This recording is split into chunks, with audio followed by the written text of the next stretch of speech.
oil field, you get to work with all sorts of interesting groups. Some of them are supposedly controls-oriented groups, and varying degrees of, good, the bad, the ugly in between. But we were working with one group that things were looking kind of okay. They had sent out a team, and they were going to go out and get on one of the PLC brain boxes to do some work. And the gentleman that was in charge was staying behind and decided that he needed a printer to get up and running. We weren't sure if we had a printer, so we looked around and found one and said, here we go. And set it up and gave him a printer cable and said, it may work. You'll have to plug it in and find out. And if you've ever seen a printer cable where you've got the square end that typically goes in the back, but on the front, you typically have a USB-A that you can put a drive into and select a file to print. And he plugged the A portion into the USB drive and then held the Class B portion that looks like a square, turned to us and said, well, what do I do with this? Which we had some interesting things to say about that before all simultaneously realizing that, oh my goodness, this is the man in charge and he's got people out in the field. And they're poking at the brain boxes. Oh no. Hello and welcome to Chaos and Controls, the show where we talk about modern devices, technology, and techniques to automate your home, business, or life. I'm your host, the Automation Doctor.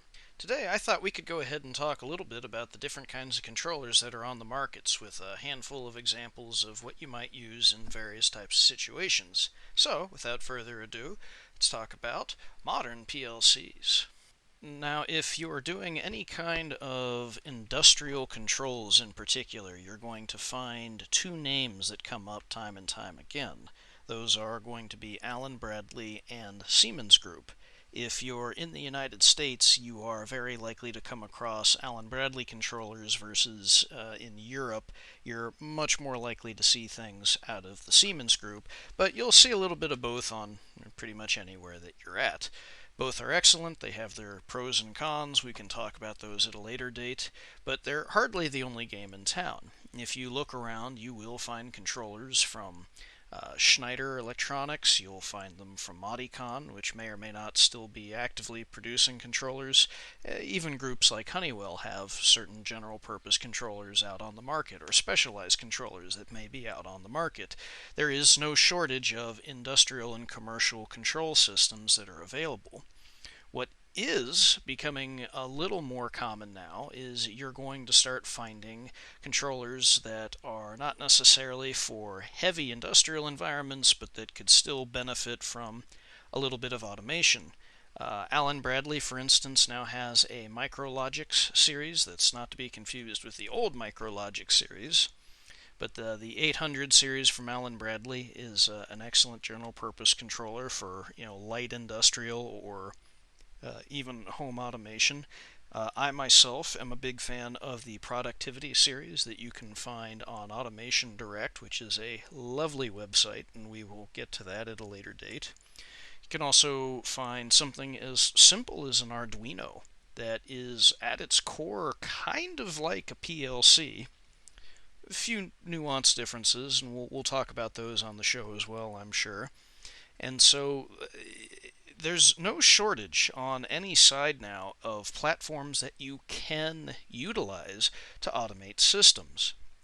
I personally believe we're probably going to talk the most on this channel on the industrial side, probably Allen Bradley, if for no other reason because I'm in the United States and that is the platform I know the best. The Productivity series, because I actually do have one of those and it's something that I am going to show how to utilize on the home automation front, and probably the Arduino or something similar to the Arduino like the ESP32. Again, we'll figure out where the interest is and what people want to do, and we'll talk about those things, but those are the common platforms that I anticipate us going in even deeper detail at a later date. That said, hopefully that gives you a rough idea of the kind of names that are out there in the industry, and maybe you've heard some things that you haven't before. You can use the Google machine, go have a look for yourself. Lots of good books out there on how to use any one of those platforms, and generally if you're trying to enhance your automaton skills, I would recommend picking up one of the cheaper to pickup ones, and doing some basic projects with them. And there's all sorts of stuff, the Arduino in particular and the ESP32, very cheap to pick up a launch pad and just go out and try something. And all sorts of tutorials. Highly recommend any of those platforms to start getting your feet wet in general automation. That's about all I have for you today. You all have a good one, and we will catch you next episode.